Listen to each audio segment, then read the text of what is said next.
Let's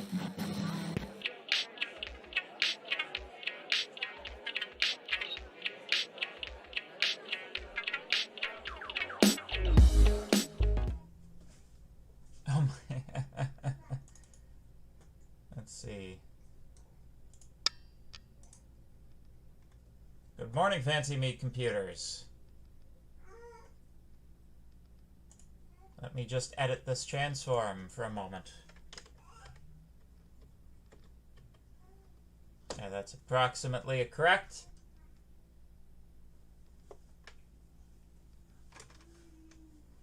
I don't know. We could have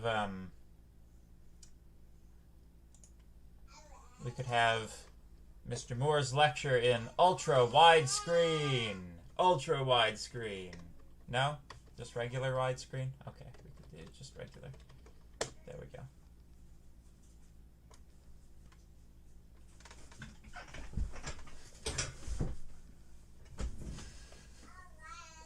Oh, I'm way ahead of you.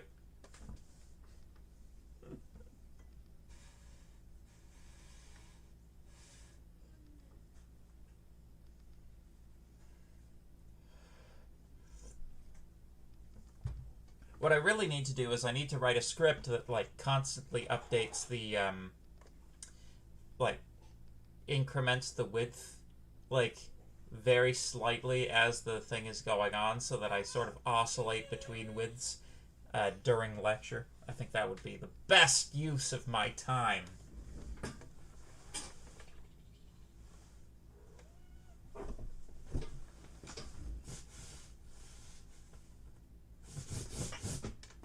Yeah.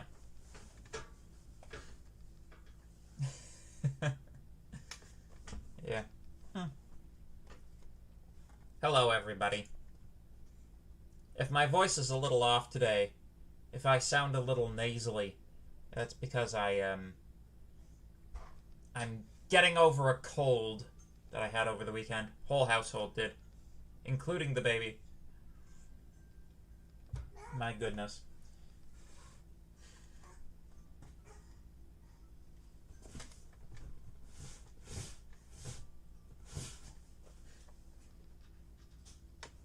Yeah. Cool.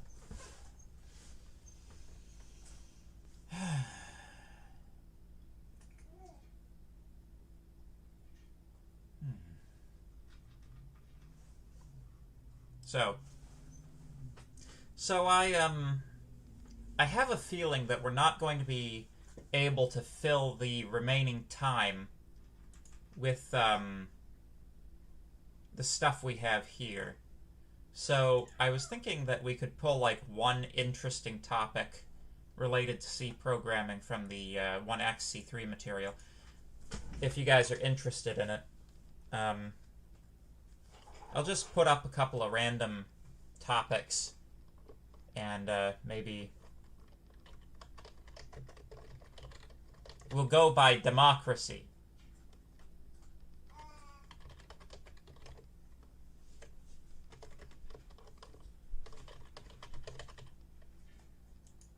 So I'd say regular expressions. We could do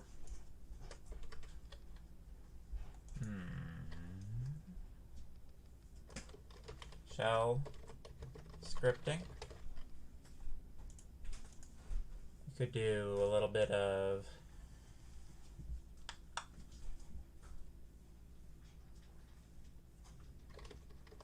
pipes and filters.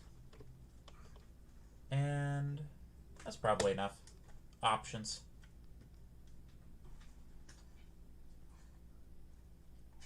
Pick your poison.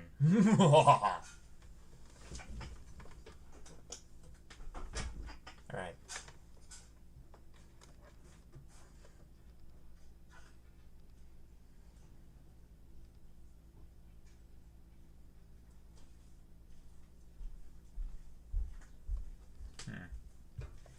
My problem with code is that I feel I have the basics down, if loops, functions, structures, yeah. It's just I never went further than that, and it just feels like I've been learning how to do that in every language. I mean, Yeah, to some degree, yes.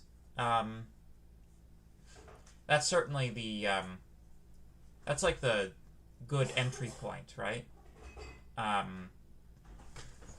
Whenever you sort of arrive in new territory, the first thing you want to do is get the lay of the land, right? And in programming languages, that means finding out how to reproduce the types of structures you're familiar with in other languages so that you can become a functional coder in that programming language reasonably quickly. The thing that throws people off a lot about functional languages is that they are absent a lot of those structures, so they throw people off. But yeah, no, that's correct. You know, it takes time and experience to be able to use a language to its full advantage.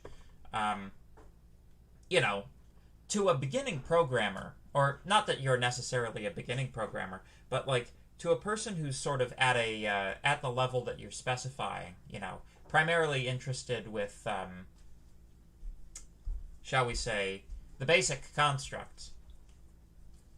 You know, it doesn't really matter that much whether they're programming in C or C++ or Java or, you know, C# or any of these sort of, or Python, any of these nominally object-oriented multi-paradigm quote-unquote languages.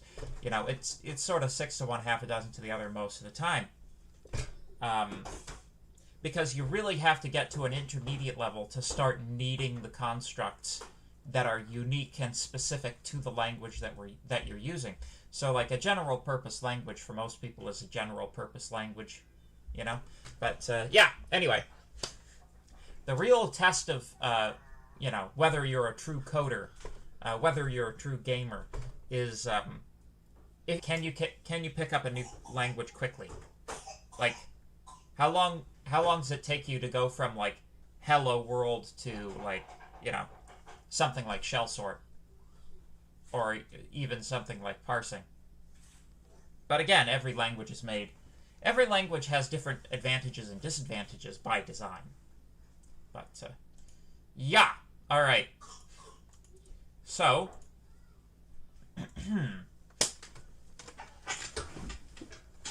so let's continue then. Last time we talked about profiling using gprof, which was fun. Now we're going to talk about code coverage using GCOV.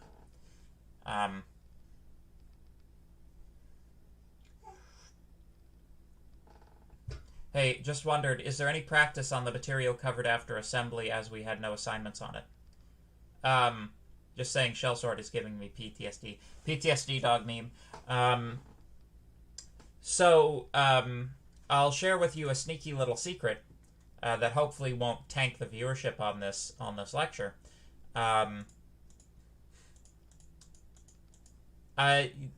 You should know how to write a makefile, but that's pretty much the only deliverable with respect to the last 2 weeks of class.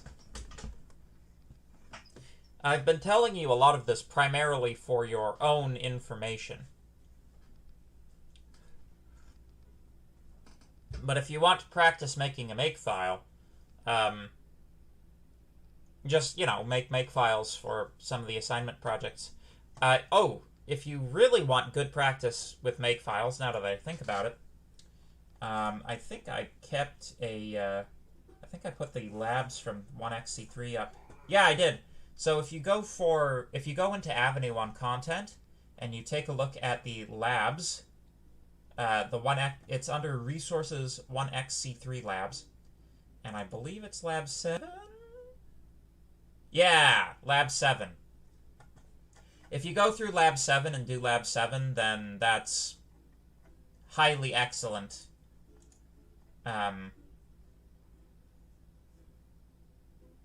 That's like highly excellent practice for doing makefiles. So there you go. Your practice problems for one class will be the labs from another. Waha. You should have, but in all seriousness though, you should have a very good understanding of makefiles if you go through that. Because that's kind of what it's designed for, you know?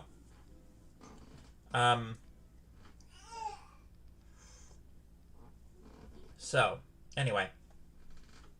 So, we talked about gprof. Let's talk about GCOV. So GCOV annotates the source code today. Today. What? Ugh. You know what it was? You know that thing where, like, you see the word giraffe in, like, text, but you're speaking to someone and you say the word giraffe to them? That's what happened, because I read the word today in the chat. Is the baby not looking sick today? And asking for no specific reason.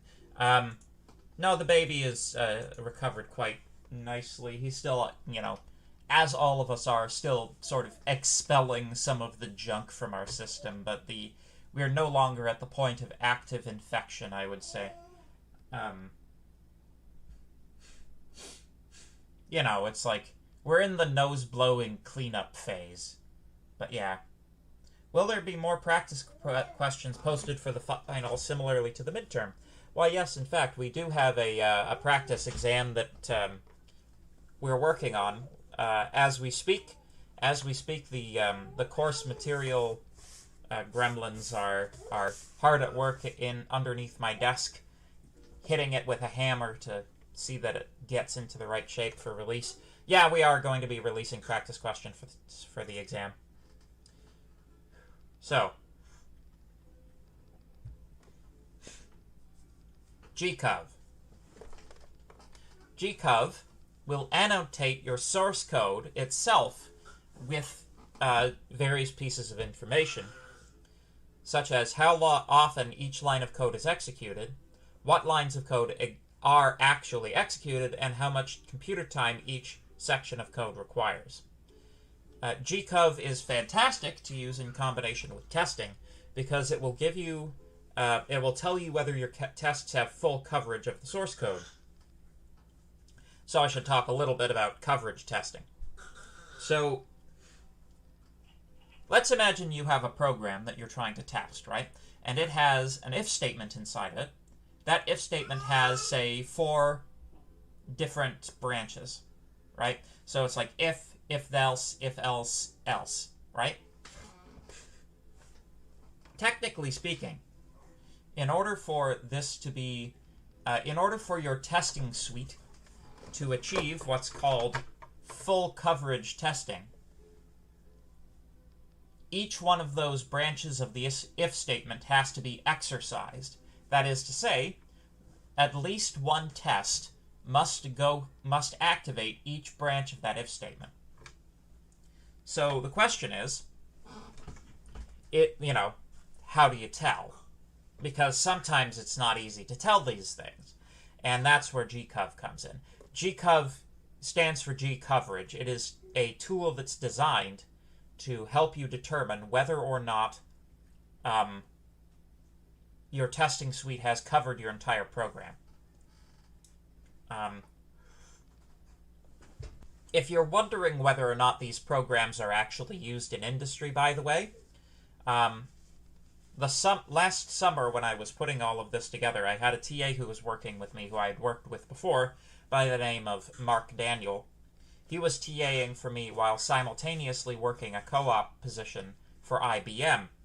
And he commented to me that it was kind of interesting doing TAing for 1xc3, which is where this material came from, while at the same time working at IBM on their Clang compiler, which is their version of a C compiler. So it was kind of like an interesting little synchronicity. And he said, it's kind of funny because they taught me about the optimization flags like the week before you started talking about optimization flags, and I've been using GCOV and gprof, and now you're talking about them in class, and that's just like, so GCOV and gprof are actually used by IBM to verify the integrity of their Clang compiler at least, so these are actual tools that are used in actual industry, folks. Just want to throw that out there. So,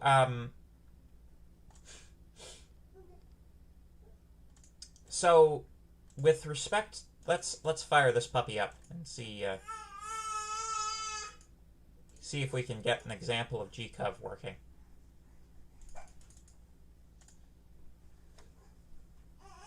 just for the sake of interest, because I think all branches of this will be executed, I'm going to throw in a stupid if statement.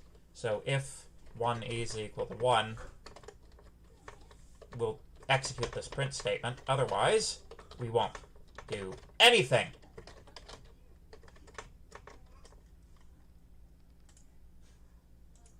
Good.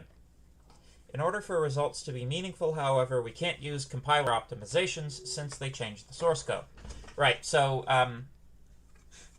in order to get like a in order to get a clean read off of GCOV, GCOV has to be working with your original source code, not your source code as modified by the optimization flags. So, to use GCOV, we need, once again, to perform a special compilation.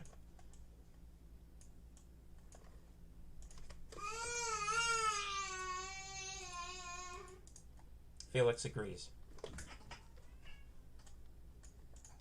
So, GCC f profile args. Oh, not args, not the other way around. F-test coverage.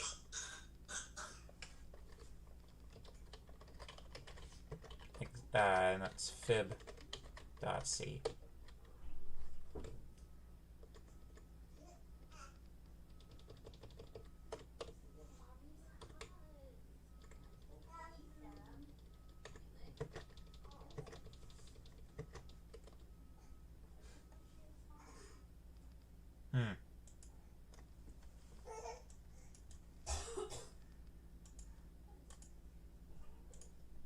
Let me just...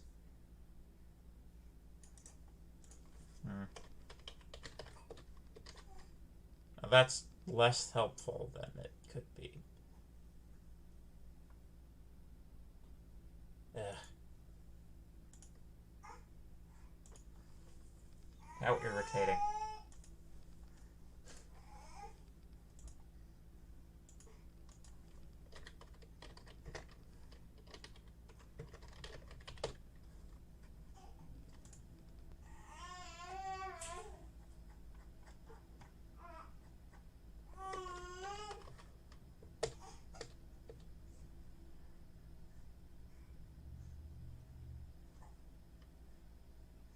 Okay, so it is supposed to be f profile args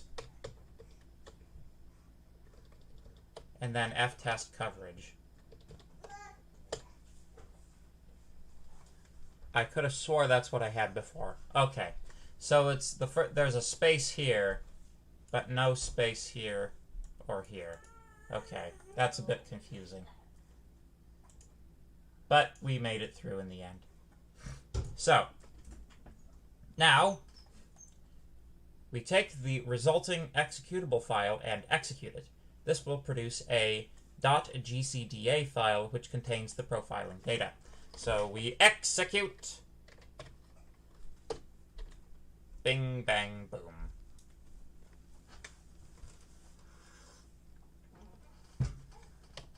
That will have produced inside of our fib.gcda. There you go. We then GCOV fib.c.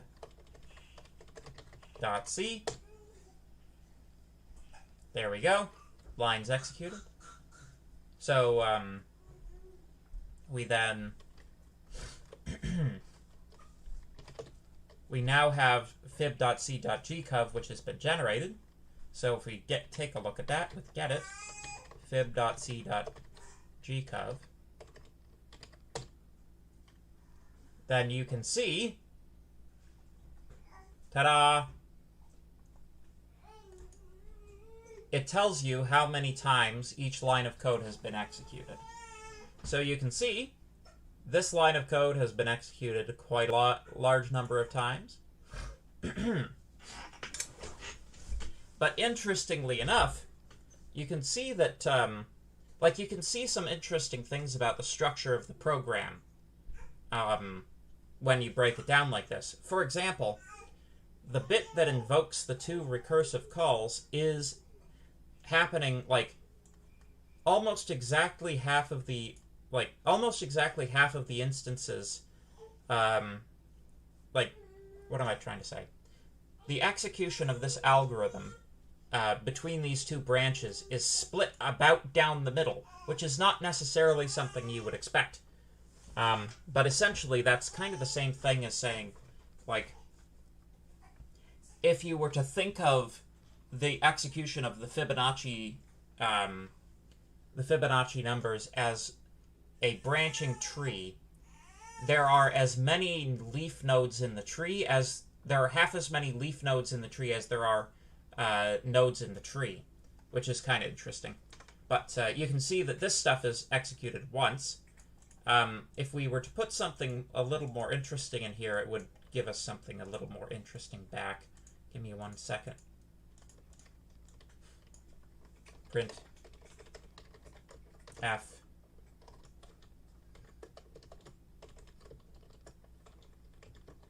unreachable.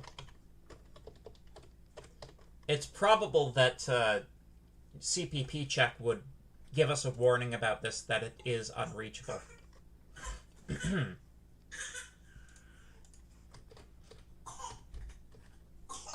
There we go.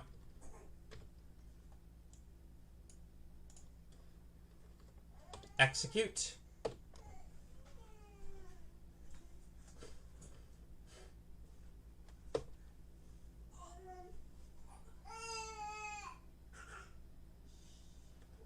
And there we go.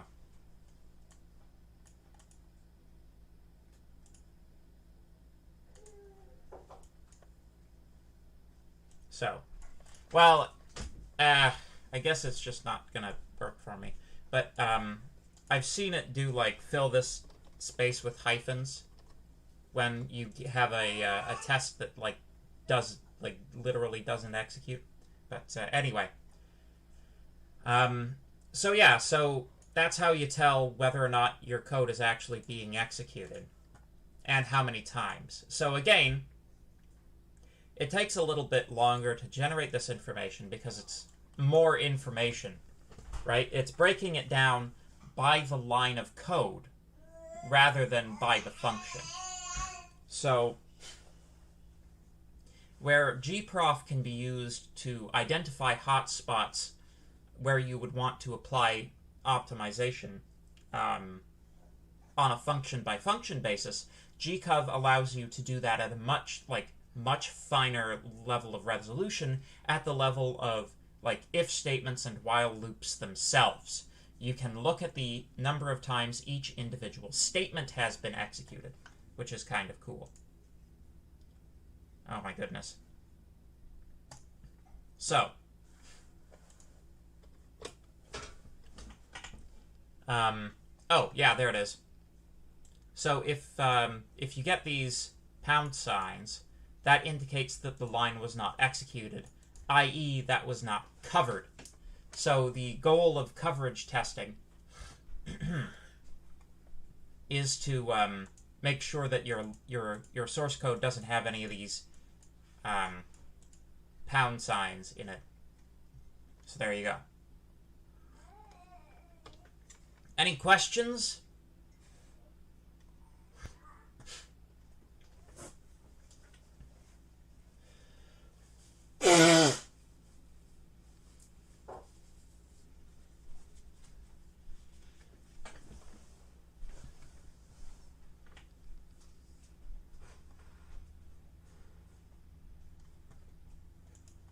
Dennis Ritchie, by the way, is the he's the guy who invented C, essentially. Him and like one other guy. So, I'd just like to talk to you a little bit about Unix and how it works and how the file permission system works, because that might be useful to you. So, within the Unix file system, each file and folder are given 10 bits to record file permissions. These are visible when you print the contents of a directory using the L flag. So ls.l prints the directory contents with the file permissions indicated. So, Unix-like systems specify user permissions by user, group, and others. A file can be either readable, writable, or executable. This shouldn't be too hard so far. The first bit there is D if it's of type directory, and dash if it's a file. So if I navigate upwards, where there are some folders, and I lsla, you can see all of the blue things, which are in fact directories, have the D in front of them.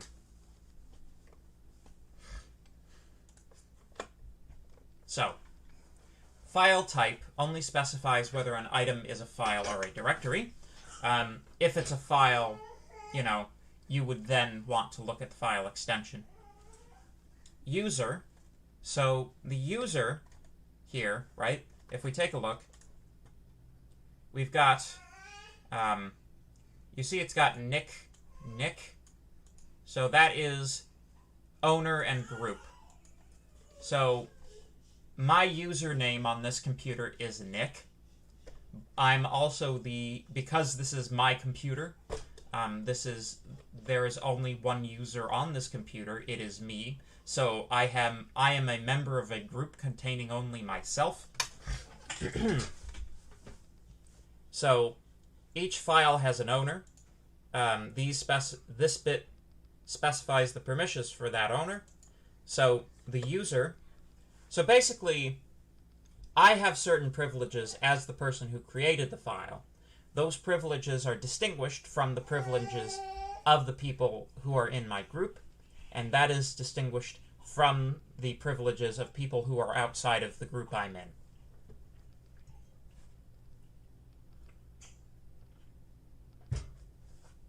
Imagine, if you will, something like an assignment submissions folder, right? You would have each of the students would be a user. Together they would be a group, right? We could have the group be students, and then we would also have a group for instructors, where like myself and all of the TAs would be in one group. One day you wake up and check permissions and owners, and there's a new person in the group. Ha! Yes. So if a file is owned by me, an instructor, the others' permissions are the permissions that you, the students, would have, right? So I would probably lock you out of being able to read it, because in the instructor's file directory is probably stuff like the assignment solutions, so I would lock you guys out of being able to read the solutions to the assignments. Whereas,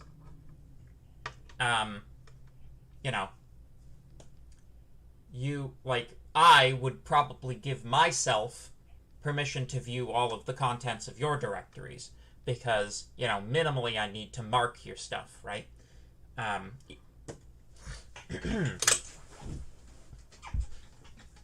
So this is the way that Unix works, and this is the way that a lot of web servers work as well. So, users may be collected into groups for ease of management. Group permissions apply to the group you are a member of, if any. Think of the difference between student and faculty access to something like Avenue or Mosaic.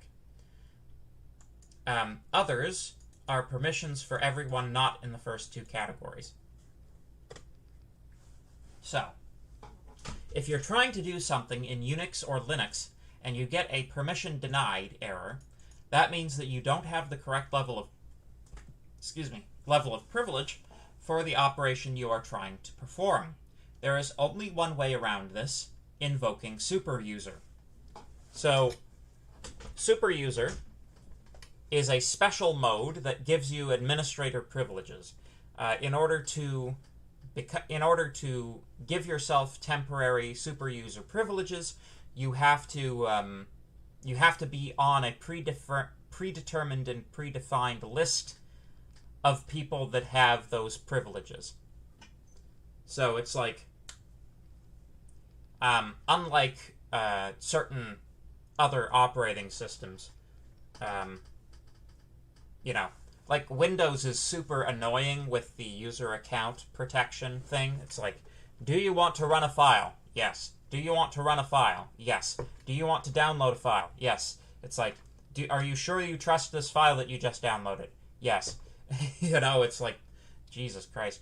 So, like, what I always do with my Windows operating systems is I just, like, set myself to permanent admin status, which is, of course, terrible, because if you're ever hacked, it means that, you know, all, you know, everything that you needed to do is removed. Like, everything, the hacker has access to everything, basically. Whereas with sudo, you actually have to enter a password. But, but sudo gets in the way a lot less than user account control in Windows, I can tell you. Like, I don't normally have to give administrator privilege when I'm just working on my computer. I normally only have to give sudo privileges if I'm, like, messing around in the operating system itself, or, you know, like doing a software update or something like that. You know, it doesn't bother me about it if I'm just, like, running files, or running executables. But with Windows, you can just enable God mode, or whatever it's called, and run like that. Yeah, but it's unsafe, right? So, in Linux, the superuser account, called root, is omnipotent with unrestricted access to commands, files, directories, and resources. This also means the ability to install programs for all users, change systems settings, and compile that kernel. Also, delete the kernel, but don't delete the kernel. Granting and revoking permissions for other users is also superuser territory. Can any user use chmod change file permissions?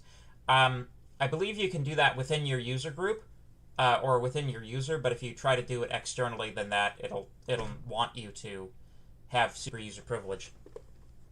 So, the main difference between having a Linux system or virtual machine and the main difference between having a Linux system or virtual machine and logging into the Pascal server is that you don't have sudo privileges on Pascal on the server for obvious reasons. So, like, that's the main advantage. If you're ever interested in, like, setting up your own Linux system versus, like, using one that's provided by the school, that would be the main advantage to it, is that you get to be superuser on your own system. Whereas you do not get to be superuser on our system, because obviously not. So, by default, each user is already in a group containing just itself. This group's name is the user's name. You can create a group, assuming you have the authority to do so, as follows. Group add group name, and you can add a user to a group with user add group username group name. Fun, fun.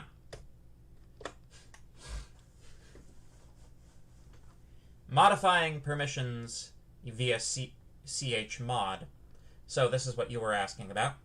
So with chmod, that changes your user permissions, right? It used to be you had to specify these in octal, but now you can set them in you know, with these handy codes. So if you want to add executable permissions to just the user group, just the user itself, it's u plus x. Adding read and write permission to others is o plus w. Chmod minus write or minus w removes write permissions from everyone. In general, it's chmod persons, grant or revoke, which is plus or minus, and then permissions, which is r, w, and x. So there you go. So for example,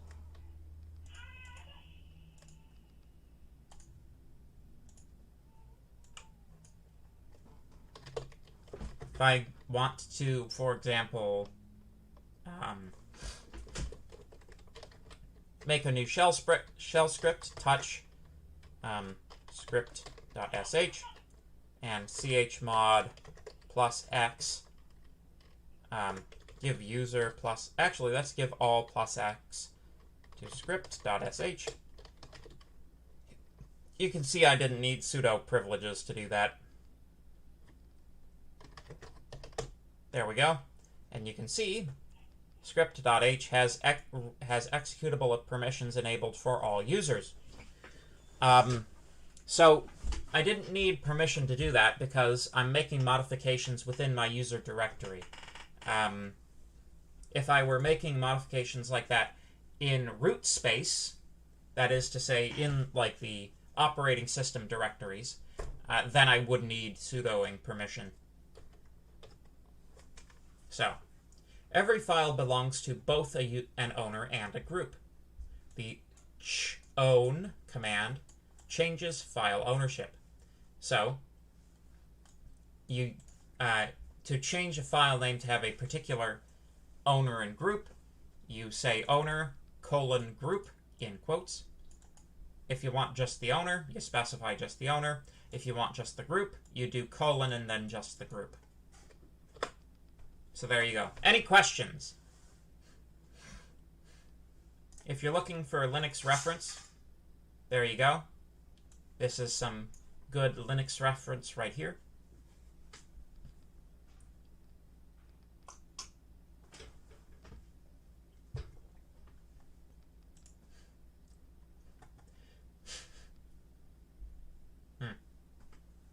I'm pretty sure that, oh, hey, here's an idea. Well, I'm not going to do it on this system because I don't have, like, another user set up or anything. But I'm pretty sure that the reason I was able to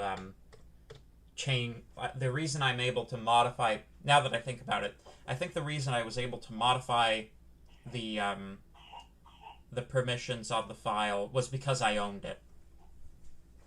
Right? It belongs to me, so I can modify it that way. Good. Can I get a thumbs up?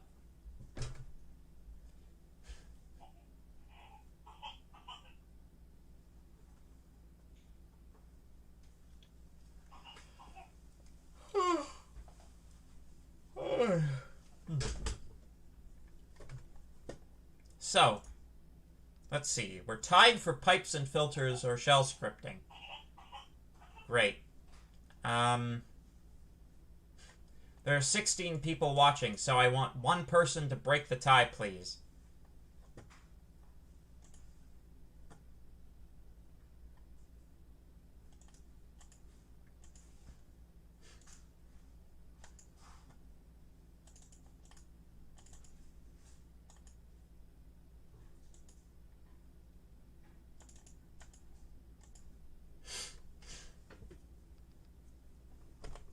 No? Oh, come on!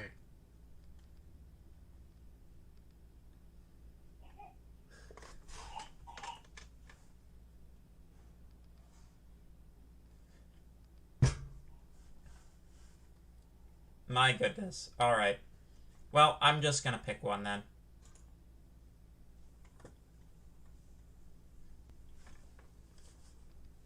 We'll do pipes and filters, which also has regular expressions in it.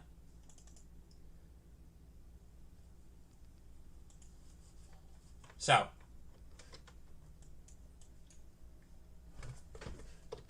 this is actually really useful stuff. So, in Unix, we write programs to handle text streams because of the universality of interface. That's a big thing in Unix, is all programs should operate on a universal interface. And that universal interface is standard input, standard output, standard error. We think about these as being streams of data. How do we redirect a stream? Why? By using a pipe, of course. So here are some of your standard pipes. To pipe the output of X into the input of Y, That is, for y to use as standard input, what x produces as standard output, we use the vertical bar character. To write x's standard output into a file named y, we use the greater than. To file y is directed to x's standard input is the reverse direction. If you want to write standard error, then it's 2 greater than, and if you want to write both, it's ampersand greater than. So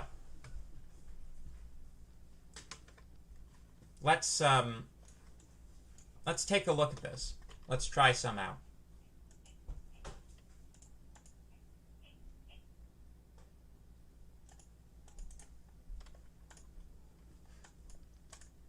So let me actually let's get into, say, topic 6. Yeah, okay, this will do. So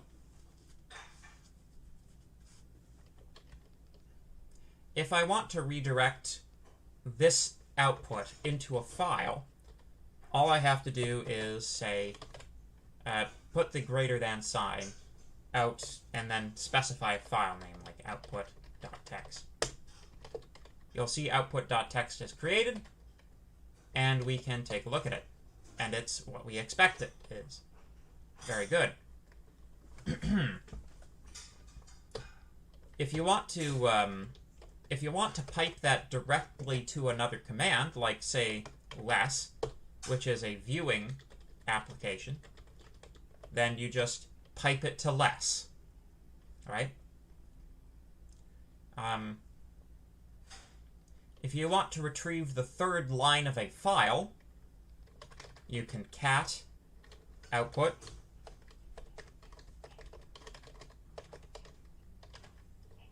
or even cat topic 6.c, send that to head -3. So you can see that gives you the first 3 lines, right? So head gives you the first n lines of a file. Tail gives you the last, gives you the number of, gives you a number of them up from the bottom. So you can select one line out of a file this way, and then you can do whatever you want. You can like pipe it on off somewhere else as well. And these can get quite complicated, right? So let me just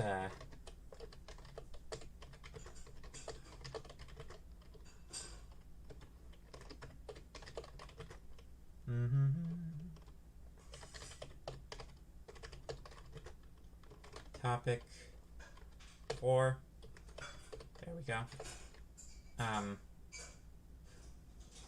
So if you do ls piped to reverse, piped to cut with the D flag at dot dash F1, reverse it again, sort, and then unique dash C, that gives you a list of the all of the unique file, like a list of all of the file extensions in the current directory with the number of times a file of each type occurs in that directory.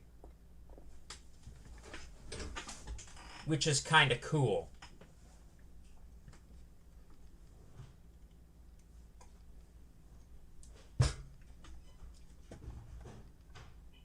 So, you can even combine, well, let's skip the shell scripting stuff.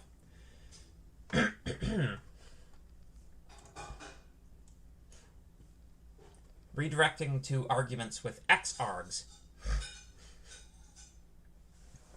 When we pipe standard output to a command, the entire output is directed to standard input regardless of separators, spaces or new lines, etc.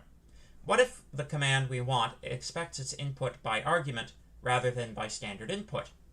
The xargs command will repeat other commands, feeding them input gathered from standard input. So, in the above case, the output of ls, which is separated by whitespace, is broken up and fed to rm individually. This command, so rather than doing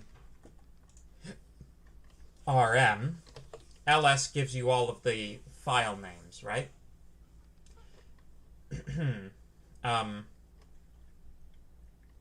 Oh, let's just touch.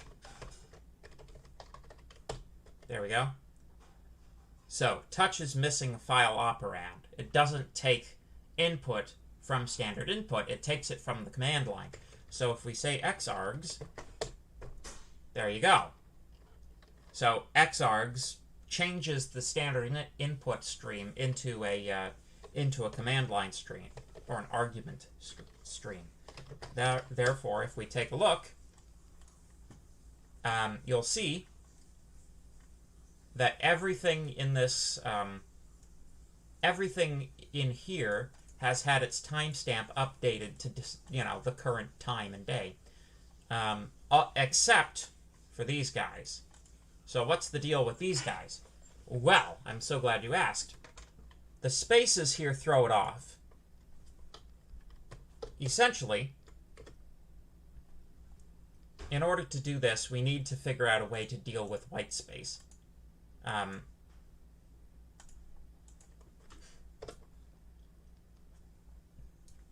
So yeah. Let's say we wanted to copy all of the files in a directory with the .txt extension into a directory named temp. Alright? So we'll do like .pngs in this case. So find is a very useful command. So let's make a directory temp. Find everything with a name of the style .png. Send that to xargs. Send that to cp. Into the temp folder. By default, xargs pipes the pipes arguments at the end of the list. Xargs pipes in arguments at the end of the list of arguments to the command it's encapsulating. So, but the problem with that is that in the case of cp, we want to copy from the first argument to the location specified by the second.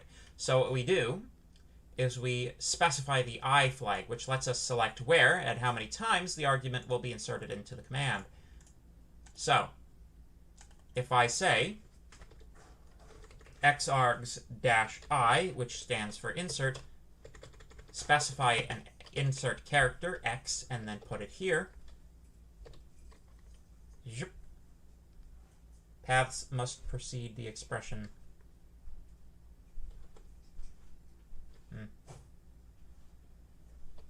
Oh, it needs to be in quotes. There you go. So, you can see that we now have temp, which has nothing in it.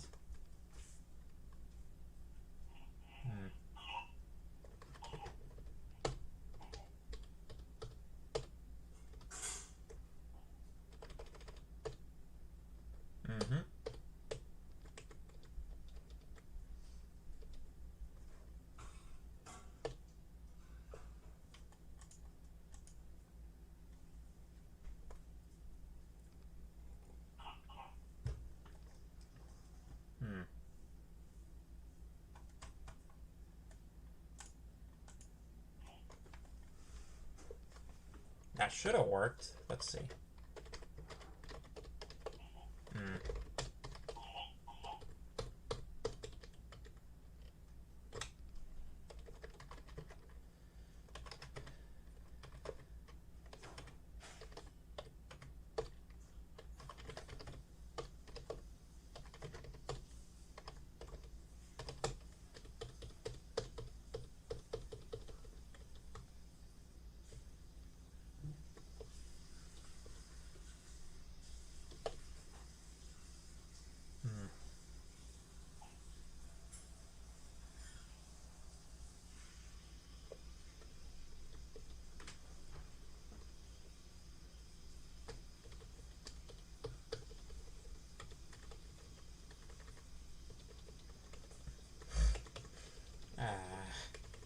This is disappointing.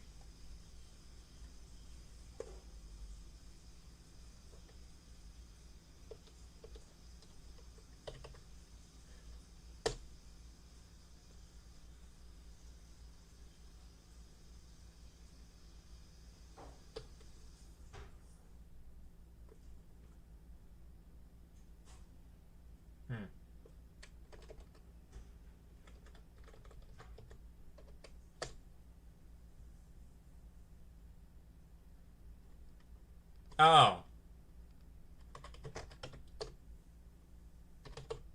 There we go. I was missing a dot. So you gotta specify the current directory there. Got it!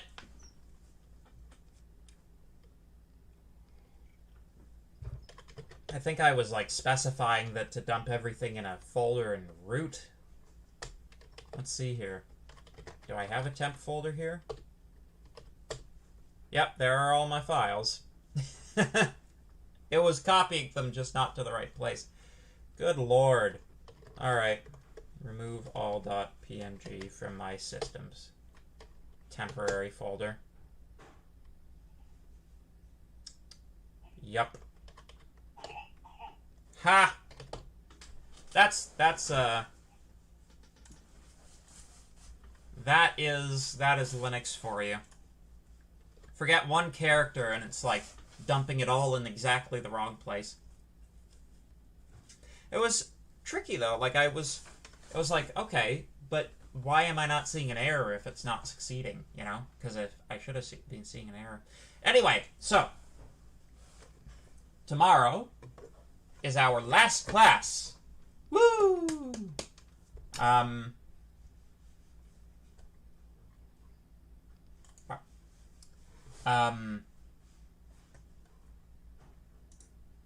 It's going to be a review session, so please bring questions. If nobody brings any questions, I guess I'll keep doing this, and we can talk about glob patterns. But yeah, please bring some questions, and we'll talk about them. And we'll talk about the exam, etc.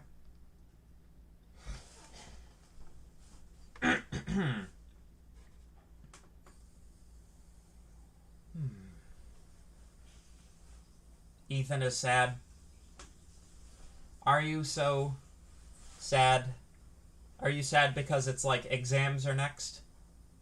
Yeah, I would be too.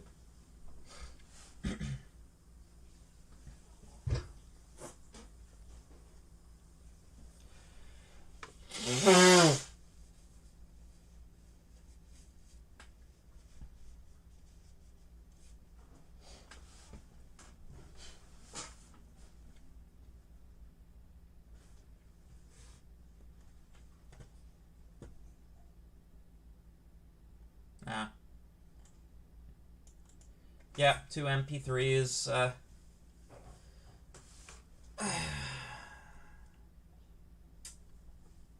I hope we learned some things. I hope you guys improved as programmers.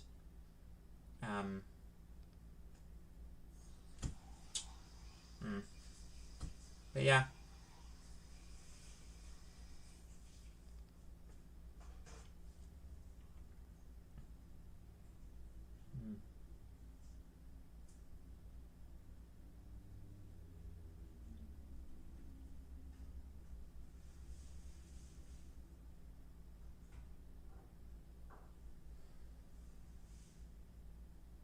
I'm not done because I'm 5 minutes behind in this lecture. Well, you know. Well, what are you waiting for, man?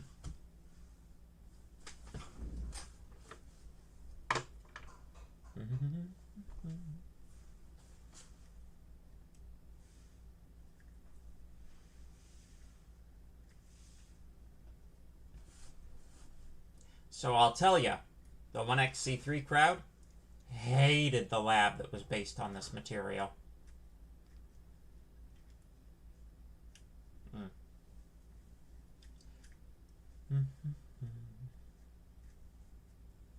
Yeah.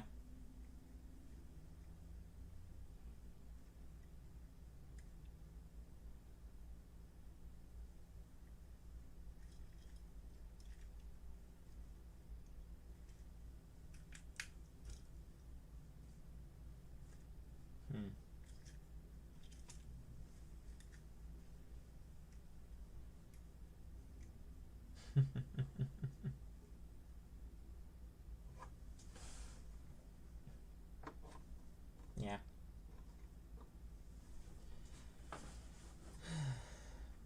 Anyway, I guess it's like, you know,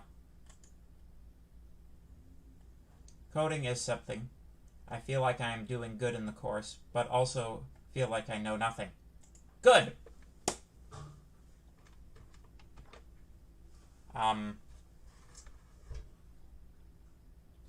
The Delphic oracle said that Socrates is the wisest man in Athens because he alone knows he knows nothing.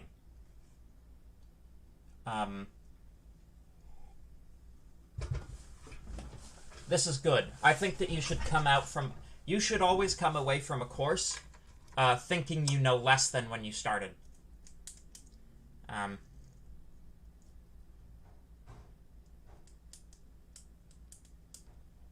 Oh, A4 got released, but no notification ping.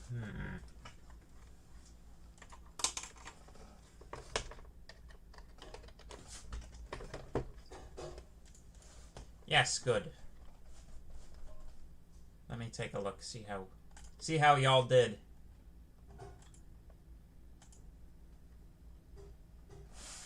See how well everyone fared on the dreaded and deadly.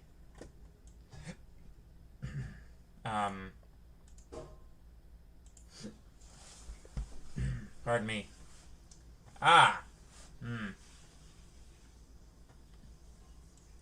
So I'll show you the statistics.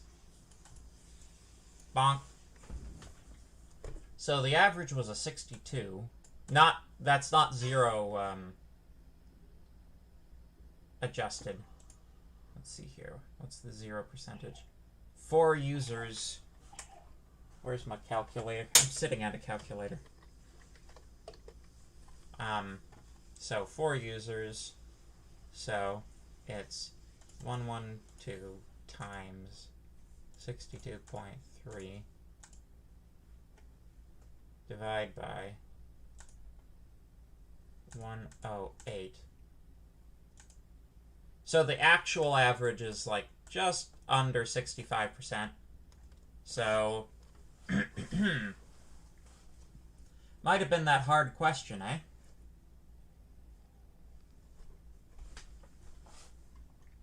Let's see. Well, 22 users got, like, perfect. That's not too bad. There's a lot of people clustering in the 50 to 55% range. So, yeah. I'm sure everybody's poring over the test cases as we speak. But, yeah. How are we doing, like, in general, though? Like, how are we doing on the, the assignments as a category?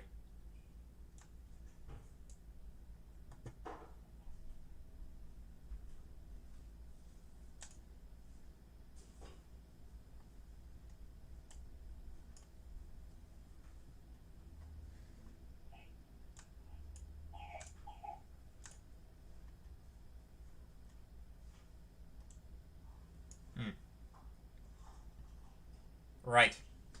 So keep in mind that right now one of the assignments is missing, so this is out of...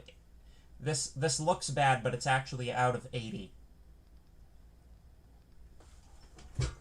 Right? So,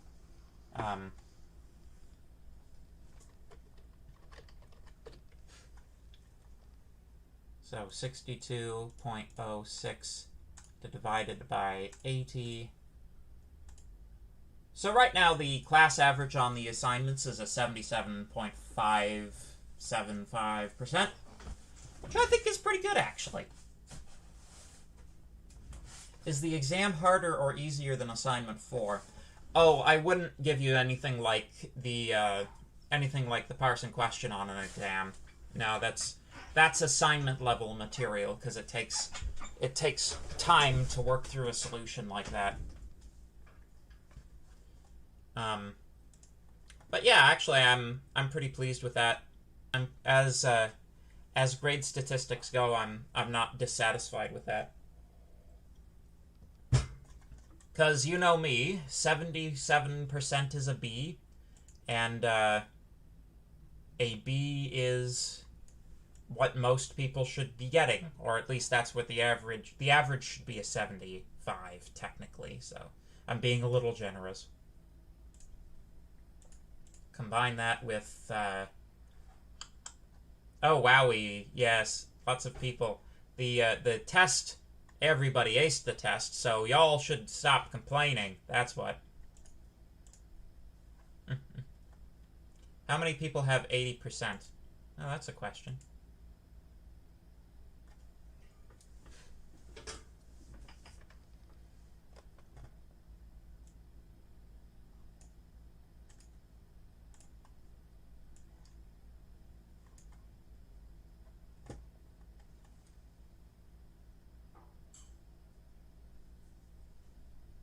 So, I think one of those had like 1 bonus grade or something on them. So 2 people have a little bit more than 80, and 19 people have between 75 and 80. So that's not like necessarily exactly perfect scores, but like, you know, close to perfect. Review tutorial canceled. Yeah, unfortunately, Chev is taken ill, so that's okay. I normally do a like a review session closer to the exam, like, you know, we have it on the, like the 20th or 21st or something, so I think like 17th, 18th, something like that, we could have a review session.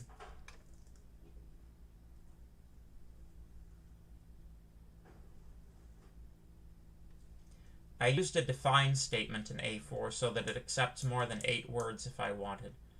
I just forgot the autograder wouldn't have that define statement, so I got 0 for that. Any part marks I can salvage. Yeah, I think you could probably... yeah, like, seems like the punishment is disproportionate to the crime.